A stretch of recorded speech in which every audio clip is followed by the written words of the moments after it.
Hi, I'm Chuck Gibson. This is Taking Stock with Art Jarvis, a bi-weekly discussion of what is happening in the economy, the world of finance, and personal investment with Art Jarvis. Taking Stock with Art Jarvis is a presentation of Loveland Beacon in partnership with Jarvis Global Investments, LLC. Now here is Taking Stock. Well, welcome, Art Jarvis. Taking Stock, episode number 38. It's good to be back together the week after.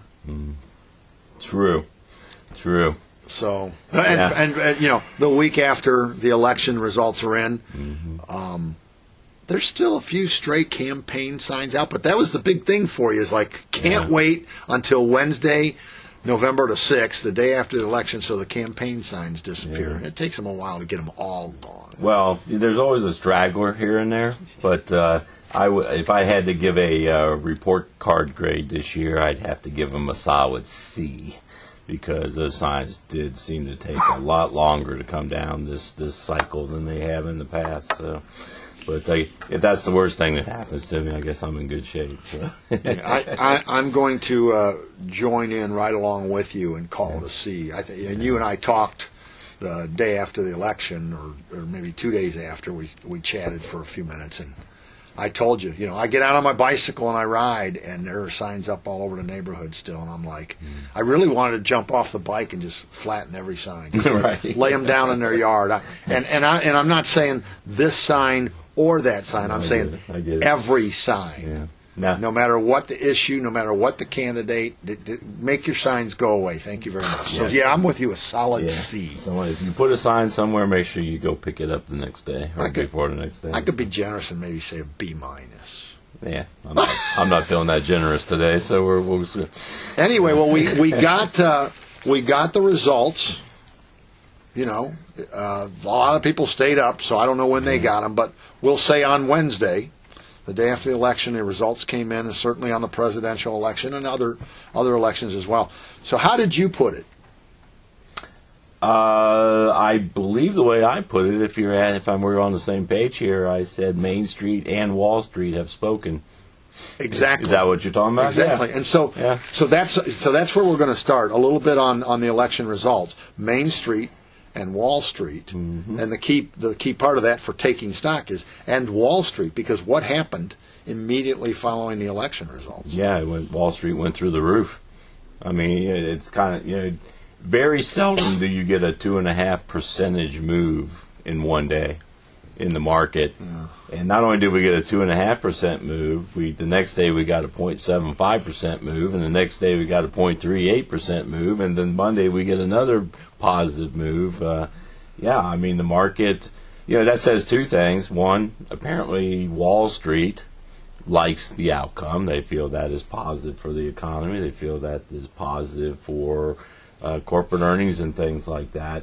But it also says when you get a big pop like that also tells you that Wall Street was surprised. Oh wow! And I've actually heard that, but still, even again hearing it now from you, Art, it still is like I didn't really think about that. Mm-hmm. I didn't know that was part of the meaning. It's like Wall Street was surprised. Yeah. Interesting enough. So about 7:00 on election night, I did two things. I looked at the futures, and the U.S. stock market futures were up anywhere from 0.25% to about 0.4%. So, as the polls started to close, Wall Street was already indicating that they were kind of happy with what they thought was going to the way it was looking. Yeah.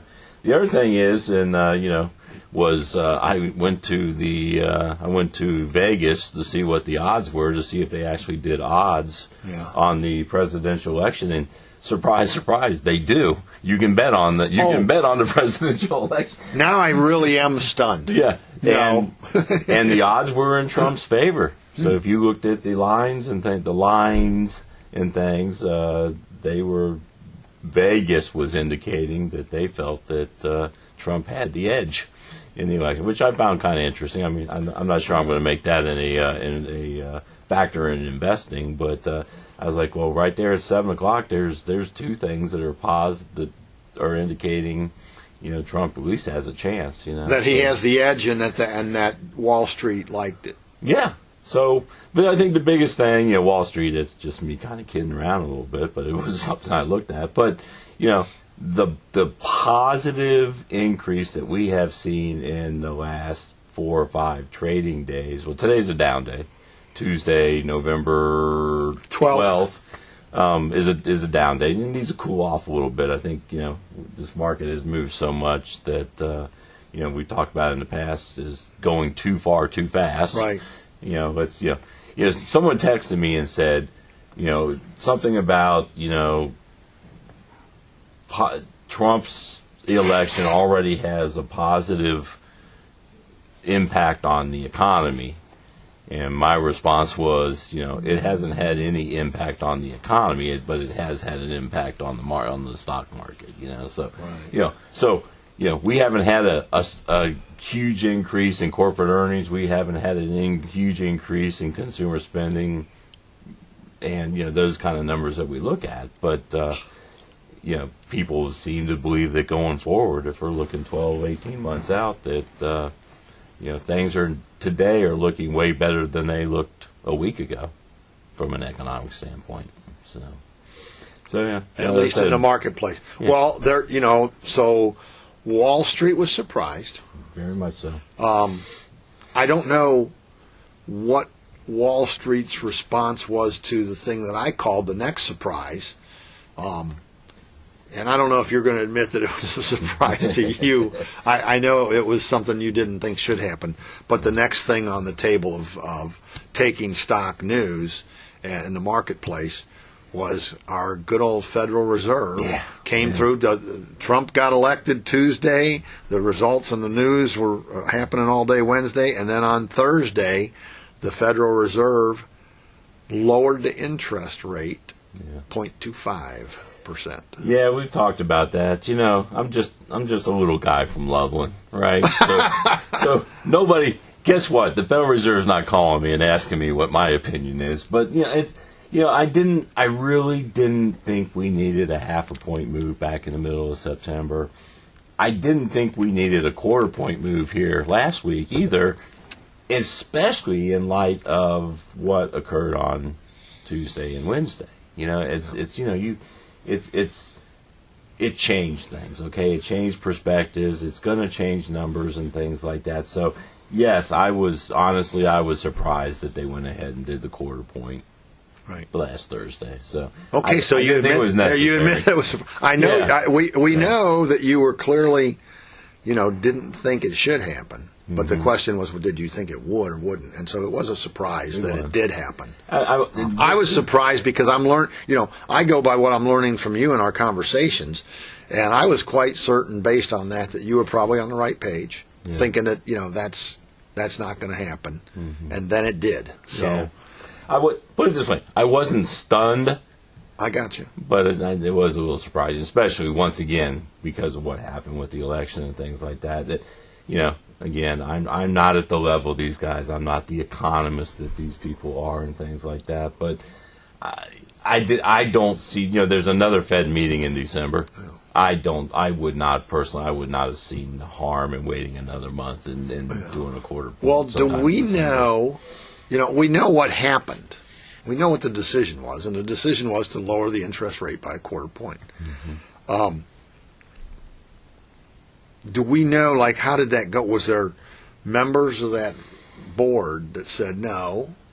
I mean, was it a unanimous decision, or do we even know? Has there been any kind of things reported? I didn't catch anything. Yeah, actually, that information won't come out for another week or couple weeks at least. What the actual vote was. I see. So we'll see that here in the near future. But we already knew going in that there were already Fed governors that were not in agreement with the 0.5 point cut. The previous one. Right. I can only imagine that there were Fed governors that weren't in agreement with the 1/4 point cut also, and especially in lieu of the numbers, at least that I'm looking at. Where nothing really changed drastically enough in the numbers. The only real number that kind of maybe gives you a little pause, but it's only one number, was the employment number where they were looking for 100 and something thousand jobs to be created, and there was only 30,000 jobs or so. So it was a lot less than expected. But again, if you look at the trend, we're still cranking out a high 100,000 jobs per month. If you look at the trend, now we'll get a couple more numbers. So there really weren't any numbers reported that I look at that really said, okay, there's something new going on. So I don't see why the Fed governors would have really changed their minds if they were already in disagreement from September. So Well, you're going to love this next question. okay, It's not what you think. Oh, okay. You know, and for the listeners, Art and I have talked in preparation for the show, so we have a plan for this show. But so he's expecting a certain question. Here's the one that you're going to love this, especially after what you just said. Mm-hmm. So take the other side. Okay. Knowing that there are some Fed governors that were against it. They were against the half point. Likely same group against the quarter point reduction. Let's say Powell's the guy that was driving the change. Mm-hmm. So take Powell's position. Why would you, given what we know about how the interest rates impact like the inflation, halting inflation or increasing inflation, take that position that tells us why we go ahead and make a quarter point lowering of the rates right now. What does that potentially do that's favorable? Yeah, I think he's. Again, I'm not inside his head, and right. I think I've made it clear that I don't agree with. No, that's why I said. That's why I said you're going to love this question, because I'm asking you to agree and tell us why. He is trying to negotiate a soft landing, and when I say a soft landing, every time in my head I'm visualizing one of Elon Musk's rockets coming back down and trying to gently set down on that launch pad, come back and gently land without exploding, right? You're trying to negotiate, you're trying to bring things, you're trying to bring inflation back down and things like that without imploding the economy. So in his head, I can only suspect that he thinks that they have done the job that they need to do to bring the numbers back to where they need to be, but he wants to start, tapping on the accelerator a little bit to make sure that the economy doesn't crash land into the pad, right? You know what I mean? That it doesn't go into a recession and things like that. And bringing a boat into a dock. Yeah, how you have to keep accelerate, decelerate to get it turned and shift. And precisely. So you don't want to slam. So that's into the dock. That's what you're telling us is just slight acceleration to help exactly bring that soft landing. But again, it's a committee, and you're going to have people that are with you, and you're going to have people who are not with you, and do I think a quarter point is the end of the world? I thought the quarter point back, the extra quarter point in September, I thought that wasn't necessarily needed, but I also didn't feel like it was the end of the world. Now you got another quarter point that, in light of information we have, and that half point, I really don't feel that we needed it without more information. But is it the end of the world? Probably not. But somewhere along the line, we need to take a look and say, is this where we need to be? Now, don't get me wrong. Everybody loves decreasing interest rates, right? Sure. And so you have all. The lower the interest rate, the happier I am. As are most people. Borrowers. But just because that's what we want doesn't mean that's what needs to be done. So it's going to be interesting to watch. And Fed Chairman Powell theoretically is still going to be there. I think his term is up in May of 2026. At that time, the sitting president, Donald Trump, will have a choice to keep him and give him another term, or he can go to the Fed governors and pick a new Fed chairman. Well, this is what we talked about offline a little bit, which I wanted to get to with you, is because, and I'm going to backtrack for just a second on that. As you mentioned, May 2026, the Fed chairman, Mr. Powell, stated very clearly last week. It has been reported. I didn't hear his statement directly myself, but it has been reported that Fed Chairman Powell said, "I'm not going to resign." Right.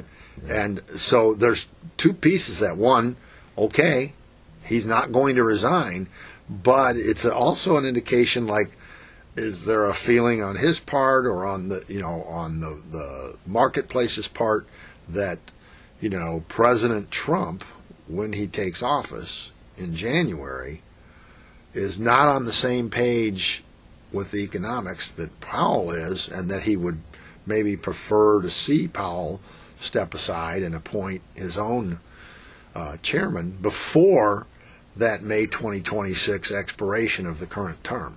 So, we wanted to talk about that a little bit, and you touched on the fact that, so right now what we understand is Powell's in a position to say, I'm not going anywhere.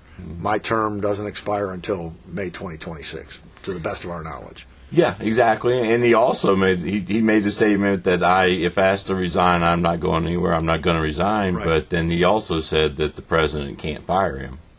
And that's the thing. Yeah. We've been talking about again offline. Yeah. But for the listeners, so what do we know, or what is it we don't know? Mm-hmm. That's a bold statement.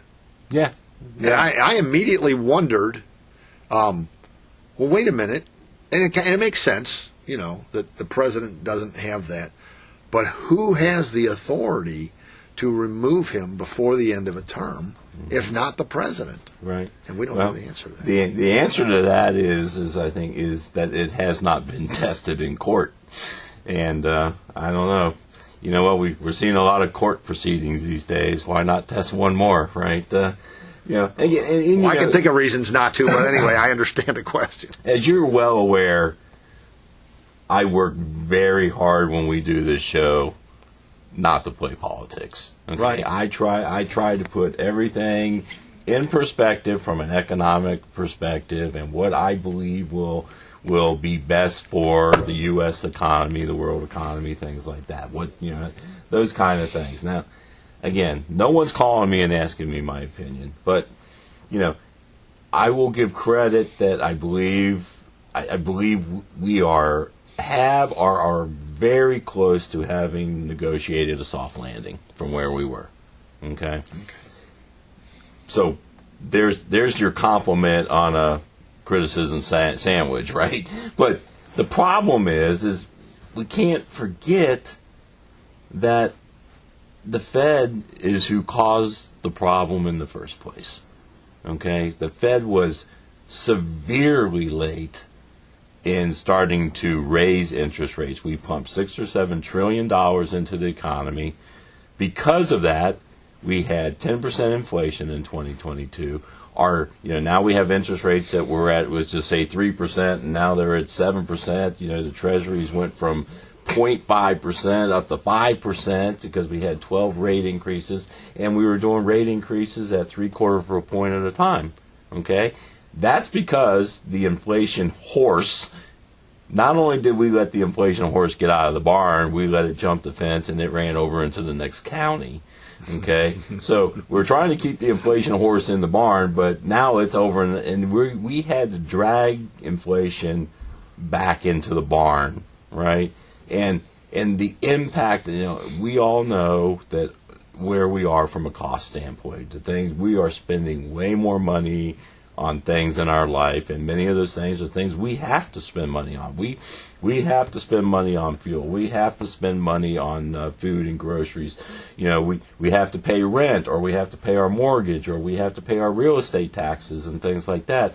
But the worst part of it, maybe not the worst part, but one of the bad part about it is now our cost of debt for our national debt has gone way up.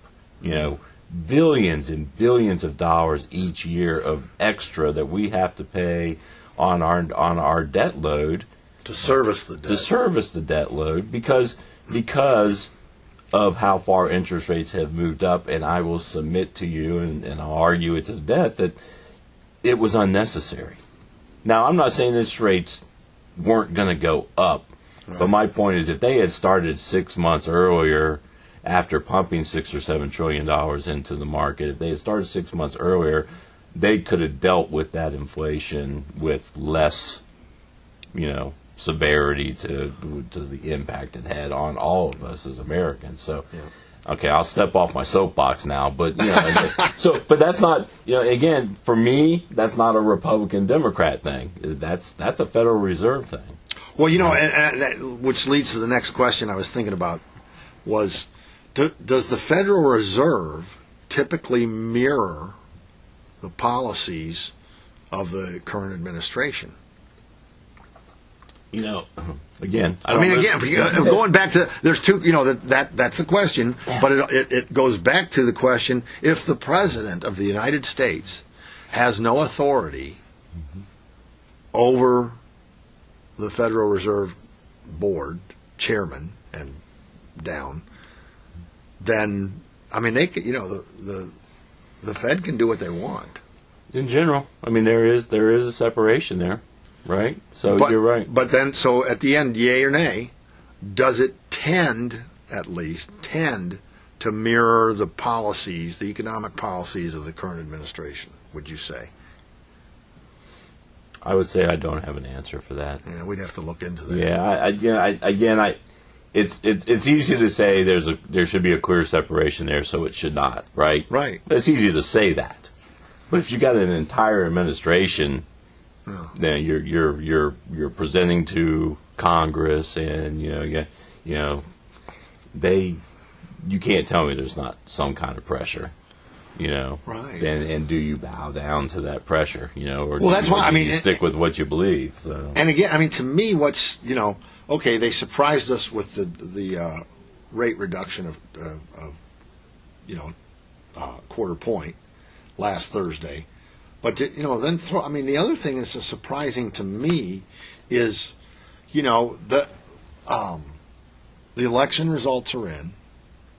Main Street spoke. Wall Street's responding in a very positive way. So you could say there's some celebration of what's coming in terms of a new administration.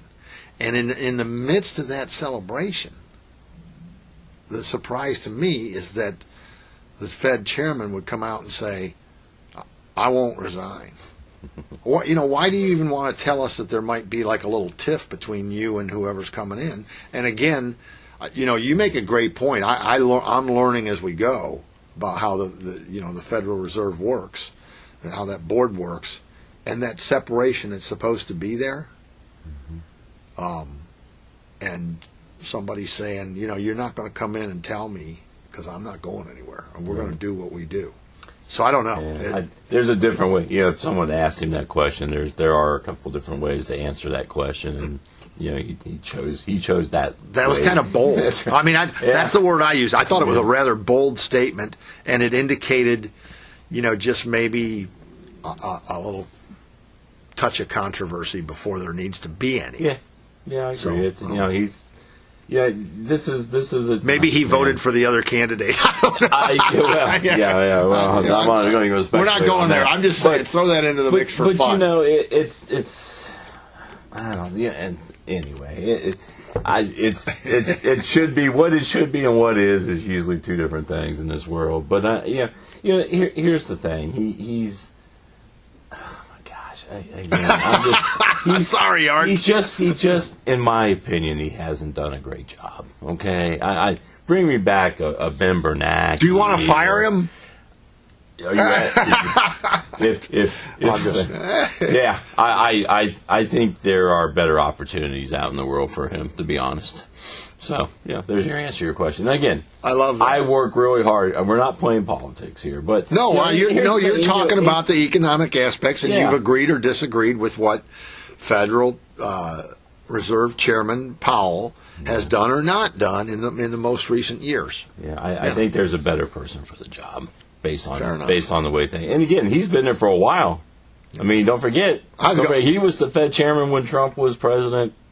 Right. Well, and I was going to really mess with you when you say, there's a better person for. I got somebody in mind. No, I'm just kidding. We're not going there. One of the Fed governors. There you go. Because that's probably. I was going to say that's where that's where it's going to come from. You made the comment about people, things being better, and again, I 100% I'll look at things from an economic standpoint. I do believe what happened last week. The view is that from a tax standpoint, things are better than what they thought they were going to be. I mean, you have a tax package that was supposed to expire in 2025, so we had a whole lot of talk about our taxes changing and some of the credits and things like that disappearing. Now, there's the opportunity for that to change. We have that. You have more pro-business and things like that. And so purely from an economic standpoint or from a Wall Street standpoint, I think it's more positive now. I'm not going to get into other things, but I think some people would argue not better. Not everybody agrees. That's for sure. I mean, we're allowed to not agree, right? You and I believe so. Yeah. Clearly, there are some people that think you're not allowed to disagree and still be civil to one another. That's a whole different story. We don't need to get into that. If I throw a side note on that that has nothing to do with taking stock, well, yes, it does. Let's take stock of social media. Yeah. Let's not. But because my point very quickly is social media is horrible. Mm-hmm. Social media is horrible. And I don't know, how much of an impact, we've never talked about it. We might have to talk about that in the near future, one of the upcoming episodes of Taking Stock, is the impact of social media on, the economy, on the marketplace. But, maybe you have an idea of some of the things. Obviously, there is an impact. Oh, there's a huge impact. I mean, we won't get into it, but look at the impact that, like, Reddit had a year or two ago in the things and the, in my opinion, craziness that went on with that. That just shows, whatever the word, the madness of crowds. You get 2 million people all moving in the same direction. It makes a difference. Right. Whether it's right or wrong, it makes a difference. You have like an AMC trading at $40 a share, and it's not even, or GameStop, trading at $40 a share, and next thing you know, it's trading at $400 a share. Guess what? Nothing changed with the company except for there's some talking heads on social media working people towards and telling them how it's going to be trading at 1,000. With no really great rationale. People just logged on to that and they see something going up 100%, 200%, and guess what? There's a fear of missing out, right? So, again, not to get into it, but that's just one good example. Of social media. For that example, for the end of that example, where did it end at? It ended right back where it started, right? And that's the problem. Exactly. I was going to say, to point out the danger of getting on that, especially the social media train. Yeah. On that can be, if you can't afford it. A lot of people lost a lot of money in that process. There's a lot of people who jumped into AMC at $400 a share with the expectation it was going to go to 1,000, and you have some talking heads on there saying it's going to 1,000, and probably at the same time they're selling their shares as they're telling you it's going to. Yeah. So they take they ride it from 40 to 400, take profits, keep talking it up, and it was I went on and I watched it, and there was a lot of conversations with clients about that thing, but it's what. Not surprising to me, but surprising still was the number of people on social media lamenting the fact that how they bought something at $400 a share and it was back to 40, and it's like, if you don't, what's the thing? If you don't, people who don't know history are doomed to repeat it, right? I always say to people, well, it's different this time. No, it's not different this time. That's the one thing you got to remember. There's no such thing as a free lunch. It's not different this time, okay? It might be, right now it might be artificial intelligence we're talking about or something, right. But it's not different. It might be a different medium or something like that. But so we definitely got on the social media thing, and that's I think what's important about that is for people to understand that if it sounds too good to be true, It's too good to be true. There's the old adage. Yeah. Well, so believe it or not, one of the things that remains true is things don't change. So once again, episode 38 has flown by. There you go. So I'm going to ask you, if you have like a summary comment, again, it's a week after the election results. We saw Wall Street's reaction to it. We discussed a lot of that today. Any summary comments from you as we get ready? And I do have to say this, whether the listeners know it or not, I'm sure some of them do. But congratulations, Dad! You're going to you get to hand off your daughter. Yeah. This Saturday's the big wedding day, so congratulations. Yeah, I get to walk my baby girl down the aisle, so Wow. that's something I'm very much looking forward to. Well, congratulations to you and to her. Thank you, appreciate it. But of course, most congratulations to that young man that gets Caitlin.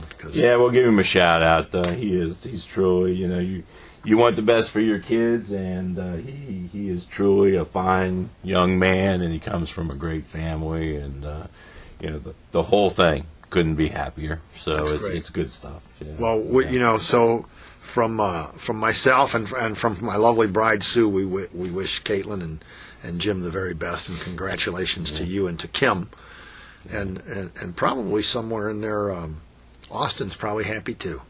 Yeah, Austin might not tell you he's happy, but he's probably happy too. Yeah, Austin would probably have a more smart aleck comment, but yeah, it's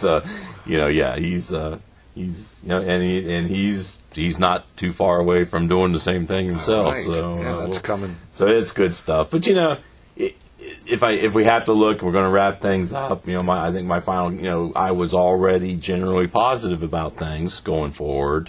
And I think that tone has not changed, and actually I think some of the forces that we were worried about maybe pushing back on some of the things, I think some of those have been removed or lessened a little bit. So, if it wouldn't, as long as nobody does anything stupid, which is my normal caveat, is I think if we're looking at the next 12 months, we're looking pretty good. Don't change, as always, don't change the plan. Stick to the plan. And on that note, so our plan is to get together again in 2 weeks. Mm-hmm. But thus concludes Taking Stock, episode number 38. And Art, once again, thank you so much for, especially this week, heading toward the wedding, taking the time to sit down with us and take stock. Pleasure's mine. I appreciate you, Chuck. Thank you. Until next time. Thanks for joining us for this edition of Taking Stock with Art Jarvis. Join us again in 2 weeks for our next edition. Taking Stock with Art Jarvis is a presentation of Loveland Beacon in partnership with Jarvis Global Investments, LLC. Jarvis Global Investments, LLC is a registered investment advisory firm. The advisor is not attempting to furnish personalized investment advice or services during this production. Individuals should fully investigate the appropriateness of any investment before investing. Past performance is no guarantee of future results. Investments may lose value.